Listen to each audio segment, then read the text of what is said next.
इंसान हो जाता है अमीर। जी हाँ, उसके पास आ जाती है रोजी रोटी कपड़ा। जी हाँ, तो उनको लगता है जी हाँ कि रोटी अभी खाएं वो पकवान। जी हाँ, और मकान की जगह ले लें वो बंगला। जी हाँ, और सूट बूट पहनने एक आम शर्ट से लेकर। जी हाँ, ऐसा तो हो जाता है इंसान का दिमाग। जी हाँ, ऐसे ही होता है। पहले होती है जरूरत बेसिकली जी कि हमें हमें मिल जाए सिंपल सी रोटी कपड़ा मकान। पर जब बात आ जाती है ना प्रसिद्धि की, जी हाँ, जब इंसान हो जाता है पॉपुलर और खास करके सेलिब्रिटी, जी हाँ, वो भी फिल्मों में, तो कैसे ना करें वो ऐसी बात। जी हाँ, बात कर रहे हैं मशहूर अदाकार, जी हाँ, रेश खन्ना की। जब हो गए थे वो पॉपुलर, जी हाँ, वैसे तो पहले भी तो थे वो काफी अमीर, पर वो कहते हैं उस समय तो बन चुके थे वो स्टार। जी हाँ, वो बन चुके थे स्टार। उन्होंने दी थी एक साथ 15 फिल्में। जी, एक साथ हिट हुई थी उनकी फिल्में और सुपर डुपर हिट गई थी। और सभी एक्टर्स उनके उस समय उनके पीछे हो गई थी पागल। ऐसी पॉपुलैरिटी, जी, ऐसे स्टारडम के पीछे किसका नाम दिमाग हो जाए खराब। जी, तो ये तो माना ही जाता है। या फिर फिल्म इंडस्ट्री में कितने स्टार्स आए, वो कहाँ हो गए, वो गायब।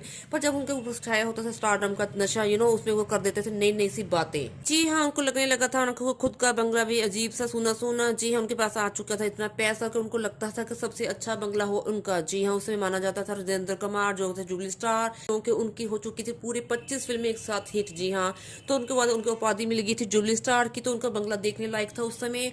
जी हाँ, जिसको रखते थे वो प्यार से बहुत ज्यादा मेंटेन। जी हाँ, और किसी भी कीमत पर नहीं चाहते होंगे बेचना। जी हाँ, उसको किसी भी कीमत पर बेचना नहीं चाहते होंगे, पर कहते हैं कि अगर आपको रकम मिल जाए इतनी अच्छी तो आपका भी मन डोल ही जाता है। जी हाँ, इतनी बड़ी रकम कर दी थी उन्होंने। फिर राजेश खन्ना ने जुबली कुमार राजेंद्र कुमार को उनके बंगले के लिए तो कर नहीं पाए थे वो इनकार। जी हाँ, तो उन्होंने सेल कर दिया था। जी हाँ, राजेश खन्ना को अपना बंगला सेल। जी हाँ, खुद हो गए थे वो शिफ्ट किसी और बंगले में। अगर बात करें हम इस बंगले की, जी हाँ, उनको लग रहा था एक आशीर्वाद। जी हाँ, राजेश खन्ना को लग रहा था ये आशीर्वाद, क्योंकि उनका थोड़ा कुछ ऐसा एक मानसिक सा भी काम कर रही थी कि इसमें रह रहे थे राजेंद्र कुमार, जिनकी हुई थी फिल्म 25 एक साथ सुपरहिट और बन गए थे वो जुबली कुमार। उनको लगता राजेश खन्ना को मैं ना वो हो रहे थे हिट, पर उनको लगता अगर वो जुबली कुमार के रहेंगे बंगले में तो मैं हमेशा रहेंगे वो हिट।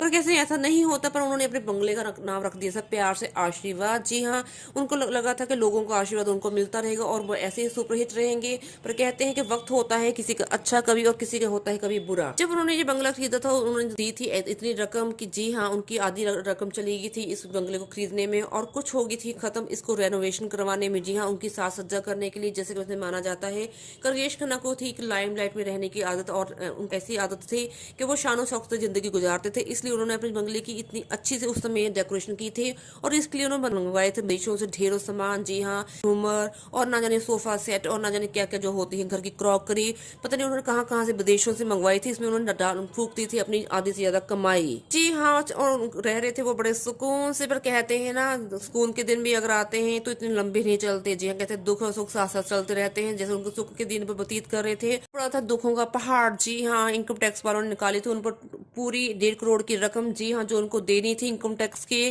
तो इससे बचने के लिए, जी हाँ, उन्होंने की थे काफी पापड़ बेले थे, पर ऐसा कुछ नहीं हो पाया था। और इसी भी एवज में, जी हाँ, इसी भी मुआवजे के तौर पर इनकम टैक्स वालों ने उनके बंगले पर लगा दिया था ताला। जी हाँ, उन्होंने ताला लगा दिया था इनकम टैक्स वालों ने और कह दिया था जब तक वो नहीं देंगे रकम तब तक नहीं वो कर सकते एंट्री खुद के ही बंगले में। जी हाँ, ऐसा भी दौर आया था सुपरस्टार राजेश खन्ना की जिंदगी में। इसके लिए उनको होने पड़ा था किसी और बंगले में शिफ्ट। जी हाँ, वो भी रेंट पर। जी हाँ, वो रेंट पर रहने लगे थे उसी समय मुंबई में और इस बात में फिक्र में घुले जा रहे थे कैसे चुकाएंगे 1.5 करोड़ की रकम। इतनी बड़ी भी नहीं थी रकम उनके लिए, पर ऐसी है बात, उसको जुटाने के लिए लगना था उनको कुछ समय। जी अगर वो करते अपनी चॉइस की फिल्में तो लग जाता उनको सालों साल, पर वो चाहते थे जल्दी से जल्दी अपना बंगला छुड़वाना।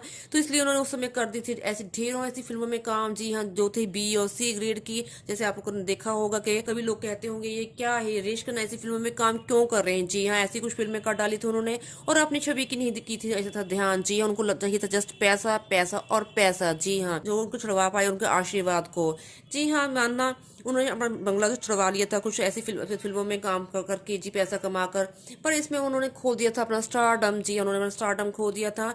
ऐसी फिल्मों में काम करने के बाद लोगों के दिलों से वो उतर गई थी वो छवि राजेश खन्ना की, जिसको माना जाता था सुपरस्टार, जो करते थे जस्ट एक ऐसी गुनी चुनी सी फिल्म में। जी हाँ, उस समय कुछ ऐसा दौर भी आ चला था क्योंकि उसमें आ चुकी थी, एंट्री कर चुके थे बिग बी उस समय फिल्म इंडस्ट्री में और ज्यादा फिल्में मिलने लगी थी उनको। जी हाँ, इसका भी प्रभाव पड़ने लगा था राजेश खन्ना की मानसिकता पर और वो काफी फ्रस्ट्रेशन उनको होने लगी थी क्योंकि उनको उनको लोग कहने लगे थे कि उनका अभी दौर जा रहा है और बिग बी का दौर आ रहा है, ऐसे कुछ दौर भी चला था। जी हाँ, ऐसी कुछ बातें भी होंगी जो आपको हम बताएंगे अपने आने वाले वीडियो में कि कैसे अमिताभ बच्चन के आने पर होने लगे थे अनसिक्योर। जी हाँ, राजेश खन्ना, जी हाँ, इतने बड़े सुपरस्टार जो माने जाते थे, क्यों वो अनसिक्योर होने लगे थे बिग बी की एंट्री से फिल्मों में। जी हाँ, अगर बात करें इस बात की तो उन्होंने खो दिया था अपना स्टारडम। उनको अपना बंगला तो मिल गया था पर उनका स्टारडम, जी हाँ, वो ऐसा खोया, उसको नहीं पा पाई फिर से। जी हाँ, इसी बात के चलते हम अगर बात करें, वो आशीर्वाद पड़ा है, भाभी में पड़ा रहा है और उनको शायद सेल कर दिया है अभी पिछले दिनों। जी हाँ, अगर बात करें उनकी मृत्यु का सेल कर दिया गया है डिम्पल कवाड़ी की तरफ से।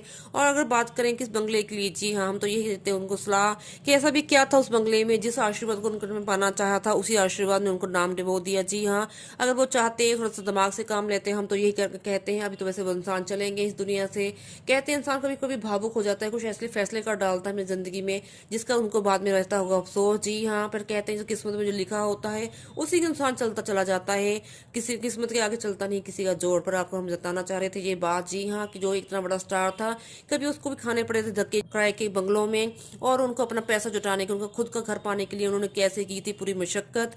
ऐसे ही होता है, कहते हैं इंसान को झुक के रहना चाहिए भगवान के आगे। जी हाँ, कब किसी को क्या रंग दिखा दे, क्या दिन दिखा दे, किसी को कुछ नहीं पता। राजा से रंग, रंग से राजा बनते, यहाँ पे लगती नहीं किसी को देर। तभी तो कहते हैं कि इंसानियत में विश्वास बनाए रखना चाहिए इंसान को, और किसी को अपने आप को भगवान नहीं समझना चाहिए। जी हाँ, चलिए, ये तो हमें थोड़ी सी अपील है, किसी को माननी होती, किसी को नहीं माननी होती, हम नहीं जान दे रहे किसी को संदेश। चलिए, आज के लिए इतना ही।